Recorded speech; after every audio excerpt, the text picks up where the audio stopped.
আলোচনা করব এমন একটি বিষয়, যে বিষয়টা খুবই গুরুত্বপূর্ণ। মাহে রবিউল শরীফ যখন আসে, আমাদের দেশে আমাদের মতো কিছু ভাইয়েরা আমাদেরকে আমাদের ঈমানকে কলুষিত করার জন্য, আমাদেরকে মিসগাইড করার জন্য একটা বিষয় নিয়ে আসে। সেটা হচ্ছে, নবীজি তো নবুয়ত পেয়েছেন 40 বছর বয়সে, কিন্তু নবীজির মা বাবা যারা ছিলেন, পূর্বপুরুষ যারা ছিলেন, তারা তো নবীজির কাছে কালেমা পড়েন না, তারা তো মুসলমান না। এমন একটা বিষয় নিয়ে আমাদেরকে মিসগাইড করে যে নবীজির মা বাবা অমুসলিম, নবীজি মুসলিম হলেও নবীজির মা বাবা জাহান্নামী, নাউজুবিল্লাহ। এমন একটা বিষয় নিয়ে আমাদেরকে মিসগাইড করে, আমাদেরকে ভুল বোঝায়। তাই আজকে আমি এই বিষয়টি নিয়ে আলোচনা করব। যেহেতু রবিউল শরীফ এসেছে, সুতরাং আমাদেরকে মিসগাইড করার জন্য অলরেডি শুরু হয়ে গিয়েছে সব কিছু নিয়ে। তো আমি আজকে এই বিষয়টা নিয়ে আলোচনা করব, যাতে আমাদের সহজ সরল মরা সুন্নি মুসলমানদের ঈমানকে যাতে কলুষিত করতে না পারে। আমি কোরআনুল কারীমের সূরা আশ-শুআরা 219 নম্বর আয়াতে কারিমা তেলাওয়াত করেছি। সেখানে আল্লাহ বলছেন, ওয়া তাকাল্লুবাকা ফিস সাজিদিন। ও আমার হাবিব, সিজদাকারী মুমিনদের মধ্যে আমি আপনার আবর্তন লক্ষ্য করেছি, অর্থাৎ সিজদাকারীদের মধ্যে আমি আপনার আগমন দেখেছি। সুবহানাল্লাহ। এই আয়াতে কারিমার তেলাওয়াতের মধ্যে, অর্থাৎ এই আয়াতে কারিমার মধ্যে স্পষ্ট হচ্ছে যে নবীজি যে নসলে এসেছেন, নবীজি যাদের মাধ্যমে দুনিয়ায় এসেছেন, যে বংশে এসেছেন, তারা কখনো মূর্তি পূজা করেননি, তারা কখনো শিরিক করেননি, না তারা কখনো খারাপ কাজে লিপ্ত ছিল, জাহিলিয়া যুগের যে বর্বর চরিত্র ছিল, না তারা কোনো বর্বর সেই কাজকর্মে লিপ্ত ছিল। বরঞ্চ আল্লাহ বলছেন তারা সবাই ছিল সেজদাকারী। এই আয়াতে কারিমার মাধ্যমে আল্লাহ তাআলা স্পষ্ট করে দিচ্ছেন যে আপনি যে বংশে এসেছেন, সে বংশটা ছিল সেজদাকারী, সে বংশটা আমি আল্লাহ সেজদা করত। যদিও তখন ইসলাম ছিল না, কিন্তু তারা কখনো শিরিক করেনি, তারা তখনও আমি আল্লাহকে সেজদা দিয়েছেন। সুবহানাল্লাহ। এই আয়াতে কারিমার তাফসীরের মধ্যে এসেছে, রাইসুল মুফাসসিরিন হযরত আব্বাস রাদিয়াল্লাহু তাআলা আনহু তিনি তাফসীর করছেন, অর্থাৎ নবী যাদের বংশে এসেছেন তার পূর্বপুরুষের সবাই ছিলেন ঈমানদার। সুবহানাল্লাহ। তারা কেউ মূর্তি পূজারক ছিলেন না, না তারা কেউ সূর্য, মাস পূজা, গ্রহ পূজা, সমুদ্র পূজা, পানি পূজা এগুলো কিছুই করতো না। তারা ছিল ঈমানদার, আল্লাহর ইবাদত বন্দেগী করত। হাদিস শরীফের মধ্যে এসেছে, লাম ইয়াজালাল্লাহু ইয়াকুলুনি মিনাল আসলাবিত তাইয়্যিবাতি ইলাল আরহামিত তাহিরাতি মুসাফফা মুহাররামান। আল্লাহর নবী সরকারে দু জাহান ইরশাদ করছেন, আল্লাহ তাআলা ধারাবাহিকভাবে পর্যায়ক্রমে আমাকে মিনাল আসলাবিত তাইয়্যিবাতি পবিত্র পুরুষের মাধ্যমে, অর্থাৎ মুমিন পুরুষের মাধ্যমে আমাকে আল্লাহ তাআলা দুনিয়াতে প্রেরণ করেছেন। অর্থাৎ নবীজিকে আল্লাহ তাআলা দুনিয়াতে পাঠিয়েছেন উত্তম পুরুষের মাধ্যমে। এরপর নবীজি আবার ইরশাদ করছেন, ইলাল আরহামিত তাহিরাতি মুসাফফা মুহাররামান। মুমিন নারীর গর্ভের মাধ্যমে আল্লাহ তাআলা আমাকে পাক সাফ করে ঈমানদার করে, পাক সাফ করে ঈমানদার নারীর গর্ভে আল্লাহ তাআলা আমাকে প্রেরণ করেছেন, এবং আমি এই মুমিন পুরুষ এবং নারীর মাধ্যমে এই দুনিয়াতে এসেছি। সুবহানাল্লাহ। তাহলে এই থেকে বোঝা যায় নবীজির পূর্বপুরুষ, অর্থাৎ নবীজির যারা মা বাবা ছিলেন, নবীজির যারা নসল ছিলেন, তারা সবাই ছিলেন কি মুমিন মুসলমান। তারা কেউই কি ছিলেন না, মূর্তি পূজারক ছিলেন না। মিলাদুন নবীর মাস আসলে আমরা এই বিষয়টা দেখি যে বিভিন্ন বিষয় তো আসে, তার মধ্যে এই বিষয়টাও নিয়ে আসে নবীকে ছোট করার জন্য, যে নবীর শান মান আজমতকে ছোট করার জন্য, যে তারা বলে যে নবীজির মা বাবা কি ছিলেন, জাহান্নামী ছিলেন, নাউজুবিল্লাহ। আল মাওয়াহিবুল দুদুনিয়া কিতাবে এসেছে, রেওয়ায়েতকারী বলছেন, কাতাবতু লিন-নবী সাল্লাল্লাহু আলাইহি সাল্লাম খামসাতা মিআতি উম্মি। আমি নবী করিম সাল্লাল্লাহু আলাইহি সাল্লাম যাদের মাধ্যমে দুনিয়াতে এসেছেন, অর্থাৎ নবী দুনিয়াতে এসেছেন, সেই সব 500 জন নারীদের তালিকা করেছেন। অর্থাৎ নবীজি যে নারীদের মাধ্যমে দুনিয়াতে এসেছেন, সেই নারীদের 500 জন নারীর তালিকা করেছেন। এরপর তিনি বলছেন, ফামা ওয়াজাদতু ফীহিন্না সিফাহান ওয়ালা শাইআন মিম্মা কানা মিন আমরিল জাহিলিয়া। তিনি বলেন, আমি 500 জন মহিলার তালিকা তৈরি করেছি, নবী বংশের 500 জন মহিলার মধ্যে কোনো খারাপ চরিত্রের মহিলা ছিলেন না। সুবহানাল্লাহ।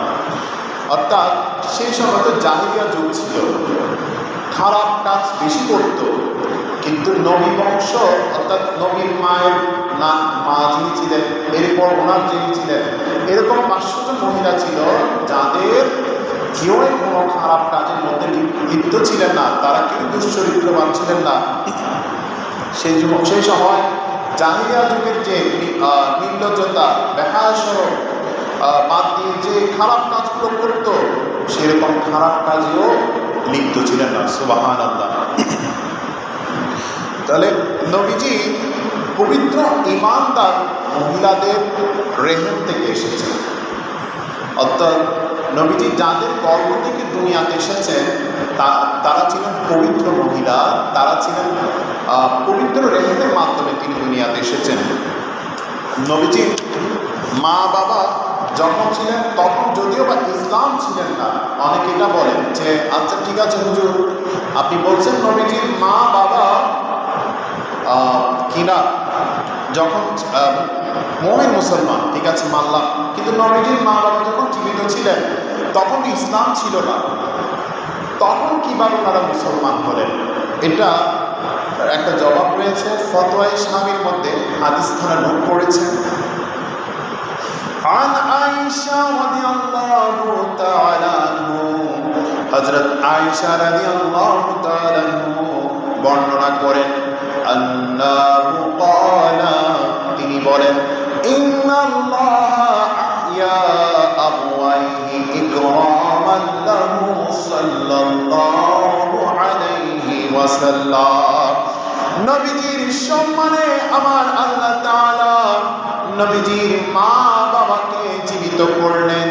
ফাআসলামা, নবীজির মা বাবাকে জিন্দা করলেন, নবীজির মা বাবা জিন্দা হলেন, আমার নবীজির কাছে তারা ইসলাম করেন। সুম্মা মাতা, ইসলাম কবুলের সাথে সাথে তারাও আবারও ইন্তেকাল করেছেন। জোরে বলুন না সুবহানাল্লাহ। নবীজির মা বাবা ইন্তেকাল করেছেন। নবীজির যখন আসলেন, নবীজির সম্মানে নবীজির মা বাবাকে আল্লাহ তাআলা আবারও জিন্দা করলেন এবং নবীজির কাছে তারা কলমা পড়লেন। কালিমা পড়ার পর তারা আবারও ইন্তেকাল করলেন। এরপর বলছেন আয়েশা রাদিয়াল্লাহু তাআলা আনহা, কামা কানা আহইয়াল মাউতা বিঈসা আলাইহি ওয়াসাল্লাম, যেমনিভাবে আল্লাহ ঈসা আলাইহিস সালামের মাধ্যমে মৃত ব্যক্তিকে জিন্দা করতেন, আল্লাহ তাআলা ঈসা আলাইহিস সালামকে একটা মুজিজা দিয়েছেন। তার মধ্যে একটা মুজিজা হচ্ছে তিনি মৃত ব্যক্তিকে জিন্দা করতে পারতেন। আর আমার নবী তো আশরাফুল আম্বিয়া, আমার নবী তো সকল নবীদের সরদার, আমার নবী তো সর্বশ্রেষ্ঠ নবী, রাহমাতুল লিল আলামিন নবী। ঈসা আলাইহিস সালামকে যদি দুটো মুজিজা দিয়ে থাকে, আমার নবীকে আল্লাহ তাআলা অসংখ্য মুজিজা দিয়েছেন। সুবহানাল্লাহ। আমার নবীর খাতিরে আমার নবীজির আম্মা আব্বাজানকে আল্লাহ তাআলা আবারও জিন্দা করলেন এবং ইসলাম গ্রহণের পর আবারও তাদের ইন্তেকাল হয়েছে। সুবহানাল্লাহ। তাহলে দেখেন, ঈসা আলাইহিস সালামকে যদি আল্লাহ তাআলা জিন্দা করার ক্ষমতা দিয়ে থাকে, তাহলে আমাদের নবী ঈসা আলাইহিস সালামের উপরে না? ঈসা আলাইহিস সালাম তো আল্লাহর কাছে দোয়া করেছেন যে আল্লাহ আমাকে আখেরি নবী উম্মত হওয়ার সুযোগ দিন।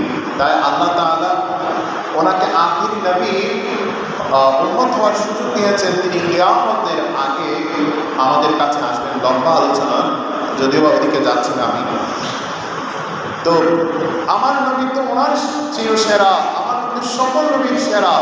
তো আমার নবীজির খাতিরে, আমার নবীজির সম্মানের খাতিরে আল্লাহ তাআলা আমার নবীজির মা বাবাকে চিন্তা করে আবার ইসলাম গ্রহণ করিয়েছেন। কিন্তু অনেকে বলে যে নবীজির মা বাবা নাকি জাহান্নামী। আচ্ছা, খেয়াল করেন তো, যিনি জান্নাতের মালিক, যে নবীজি জান্নাতের মালিক, সে নবীজির মা বাবা কি কখনো জাহান্নামী হবে? জীবনেও না। এমন আকীদা যারা লালন করে তাদের অন্তরটা কলুষিত হয়ে গিয়েছে। আল্লাহ তাআলা তাদের হিদায়াত দান করুন। হযরত আব্দুল মুত্তালিবের একটা ঘটনা বলছি, যিনি নবীজির দাদা। তিনি তখন শাদী করেন, অর্থাৎ বিবাহ করেন। অনেক আগের ঘটনা, আমি একটু আগে থেকে আসছি। হযরত আব্দুল মুত্তালিব রাদিয়াল্লাহু তাআলা আনহু তখনও শাদী করেন নাই। তিনি ছিলেন কাবা ঘরের মতো আল্লি। কাবা ঘরে একদিন তিনি দুপুরে ঘুমিয়েছেন, হঠাৎ ঘুমিয়েছেন দুপুরের বেলায়। ঘুম থেকে উঠে দেখলেন হযরত আব্দুল মুত্তালিব রাদিয়াল্লাহু তাআলা আনহুর পরিবর্তন হয়ে গিয়েছে। অর্থাৎ তিনার চুল ছিল কোঁকড়ানো, তিনার চুল হয়ে গিয়েছে সুন্দর। তিনি পরেছিলেন ময়লাযুক্ত একটা কাপড়, পুরনো কাপড়। ওনার কাপড় পরিবর্তন হয়ে গিয়েছে। ওনার দাড়ি ছিল এলোমেলো, তিনার দাড়ি হয়ে গেছে সোজা, অর্থাৎ আঁচড়ানো। তিনার গায়ের রং ছিল একটু কালো, তিনি হয়ে গেছেন সুন্দর। এভাবে ওনার মধ্যে তিনি পরিবর্তন দেখলেন। এই পরিবর্তন দেখে উনি ওনার বাবার কাছে গিয়ে বললেন, আব্বা, আমি কাবা ঘরে আজকে দুপুরে ঘুমিয়েছিলাম এই অবস্থায়। ঘুম থেকে উঠে দেখি আমার মধ্যে অনেক পরিবর্তন। তখন ওনার আব্বা দেরি করলেন না, সেই সময়কার একজন বড় আলেমের কাছে নিয়ে গেলেন। নিয়ে যাওয়ার পর ওই আলেম বলেন, শুনো শুনো, আব্দুল মুত্তালিব রাদিয়াল্লাহু তাআলা নূর মাঝে একটা নূর আছে, আর ওই নূরটা হচ্ছে আখেরি নবী হুজুর আহমদ মুস্তাফা মুহাম্মদ রাসূলুল্লাহ সাল্লাল্লাহু আলাইহি সাল্লামের। তোমার সন্তানকে দ্রুত বিয়ে করিয়ে দাও, আখেরি নবী খুব দ্রুত প্রকাশ করবে। আখেরি নবী দুনিয়াতে আসার সময় চলে এসেছে। তুমি তাড়াতাড়ি তোমার সন্তান আব্দুল মুত্তালিব রাদিয়াল্লাহু তাআলা আনহুকে বিবাহ দিয়ে দাও। সুবহানাল্লাহ। এরপর আরেকটি রিওয়ায়াত এসেছে, একদিন মক্কা শহরে অনাবৃষ্টি। প্রায় 1 মাস যাবৎ মক্কা শহরের মধ্যে বৃষ্টি হচ্ছে না। চারিদিকে সব কিছু শুকিয়ে গিয়েছে, নদী শুকিয়ে গেছে, শাকসবজি হচ্ছে না, চাষাবাদ হচ্ছে না, সব জমি অনাবাদি হয়ে গিয়েছে, সব দিকে খরা লেগে গিয়েছে। এখন সবাই খুব দুশ্চিন্তায় পড়ে গিয়েছে, এভাবে আর কয়দিন চলবে? আমরা তো কিছু জীবিকা আহরণ করতে হবে, কিছু খাদ্য আহরণ করতে হবে, আমাদেরকে তো বাঁচতে হবে। তো এখন বাঁচার জন্য তো আমাদেরকে খাবার খেতে হবে, কিন্তু খাবার তো খরা লেগে গিয়েছে, চারিদিকে অবশ্য অবস্থা। তখন সবাই সিদ্ধান্ত নিলেন কাবা ঘরের মুতাওয়াল্লি হযরত আব্দুল মুত্তালিব রাদিয়াল্লাহু তাআলা আনহুর কাছে আসবেন এবং ওনাকে নিয়ে আল্লাহ তাআলার কাছে দোয়া করবেন। ওনারা আসলেন হযরত আব্দুল মুত্তালিব রাদিয়াল্লাহু তাআলা আনহুকে নিয়ে পাহাড়ের চূড়ায় গেলেন। পাহাড়ের চূড়ায় গিয়ে সবাই কান্নাকাটি করতে লাগলেন এবং দোয়া করলেন আল্লাহর কাছে। হযরত আব্দুল মুত্তালিবের যে নূর রয়েছে, আল্লাহ আব্দুল মুত্তালিবের কাছে যে নূর রয়েছে আখিরি নবী, সে নূরের ওসিলায় আল্লাহ আপনি আমাদের এই ভূমিতে আপনি বৃষ্টি দান করুন। এরপর পরে আমার আল্লাহ তাআলা বৃষ্টি প্রদান করলেন।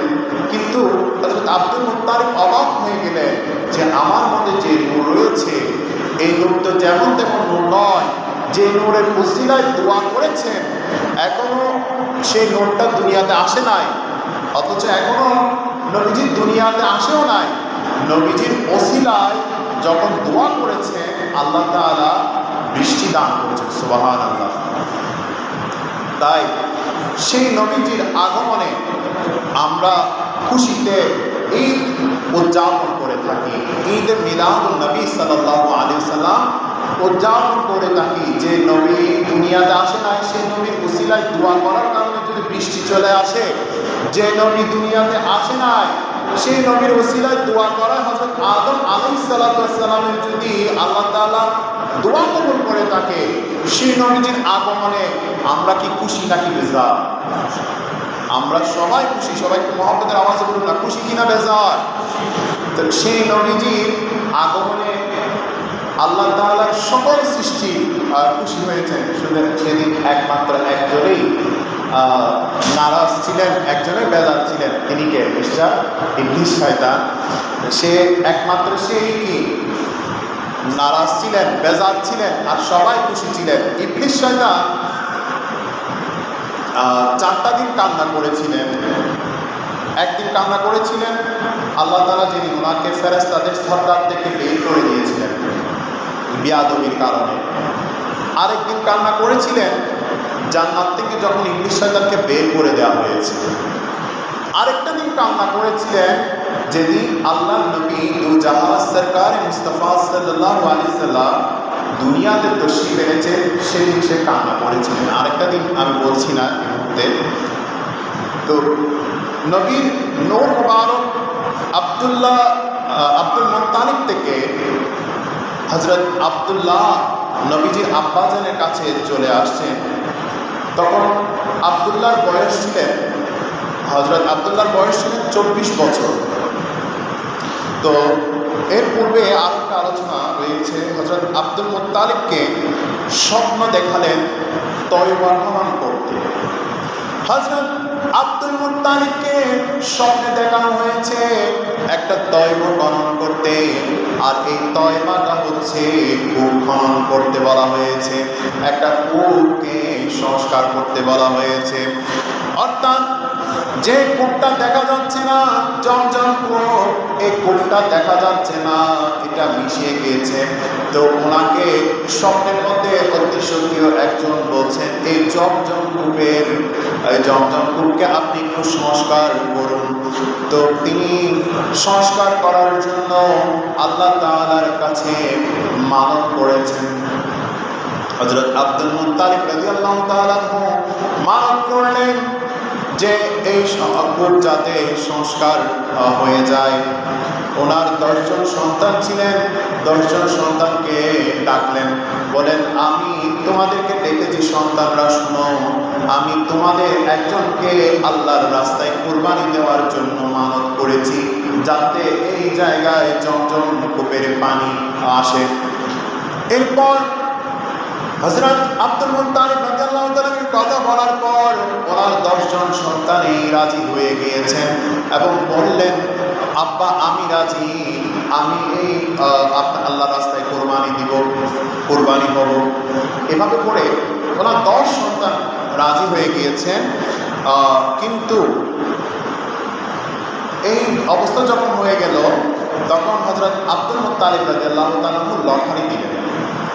লটারির মধ্যে 10 সন্তানের নাম ছিল, কিন্তু উনি যতবারই তুলতেন সেখানে উত্তর হযরত আব্দুল্লাহ রাদিয়াল্লাহু তাআলার নাম, নবীজির আব্বাজানের নাম উত্তর বারবার লটারিতে যতবারই তুলেন ততবারই নবীজির আব্বাজানের নাম উত্তর।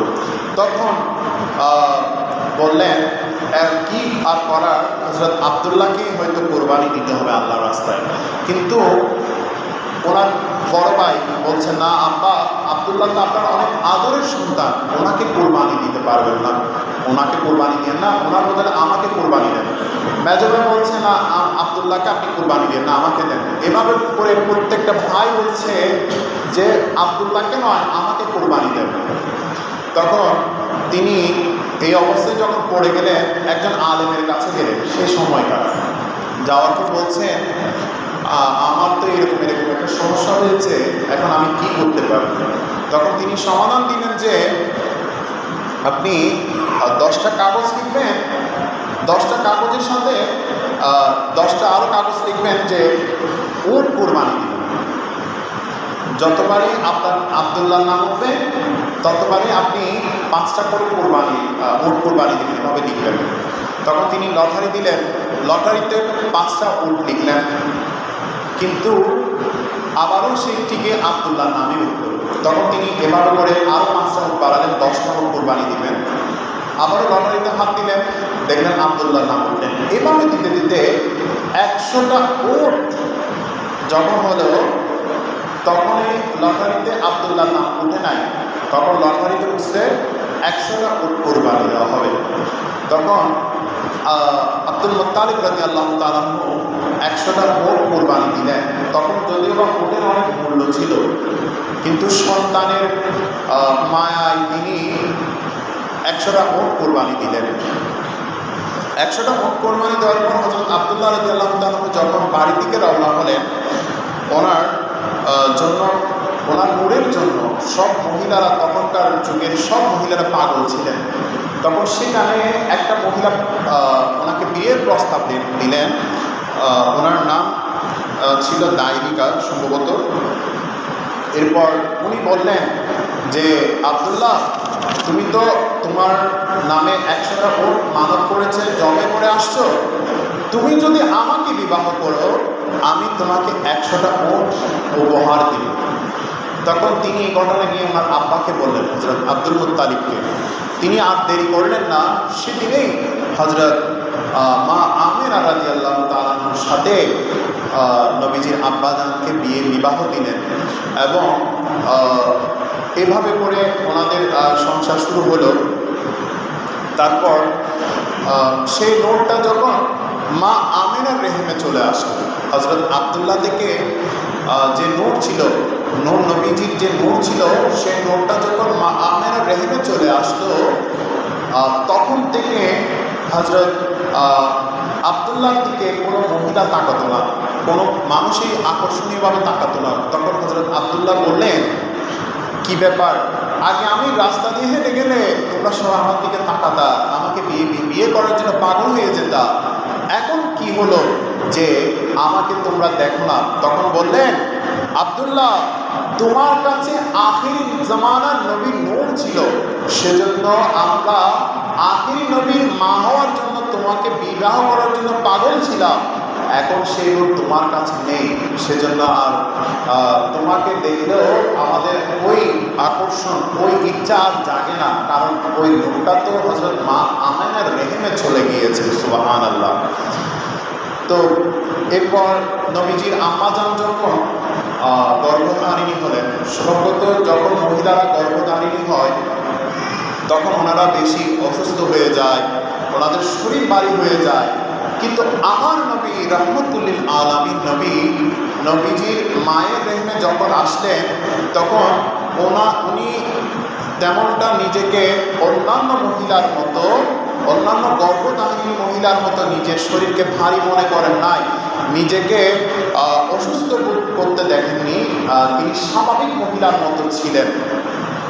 মা আমেনা বলেন, আমার ভিতরে ওই নবী আসছে যে যার কারণে আমার কোনো ব্যথা, আমার কোনো শরীর ভারী হয়নি। তিনি রহমতুল্লিল আলামিন নবী, যে নবী সৃষ্টি না হলে আল্লাহ তাআলা দুনিয়া, আসমান, জমিন, গ্রহ, তারা, চন্দ্র, সূর্য, তারকা কিছুই সৃষ্টি করতো না। সেই নবীজি যেহেতু আমার গর্ভে এসেছে, আমার কি জন্য খারাপ লাগবে? আমার কেন অন্যান্য মহিলার মতো অসুস্থতা লাগবে? আমার ভেতরে তো এসেছেন, তিনি হচ্ছেন রাহমাতুল আলামিন নবী। বলুন না সুবহানাল্লাহ। ত্রিভুবনের প্রিয় মুহাম্মদ এলো রে দুনিয়ায়, আইরে সাগর আকাশ বাতাস দেখবি যদি আইরে সাগর দেখবি যদি আয়। সালাতুন ইয়া রাসূলুল্লাহ।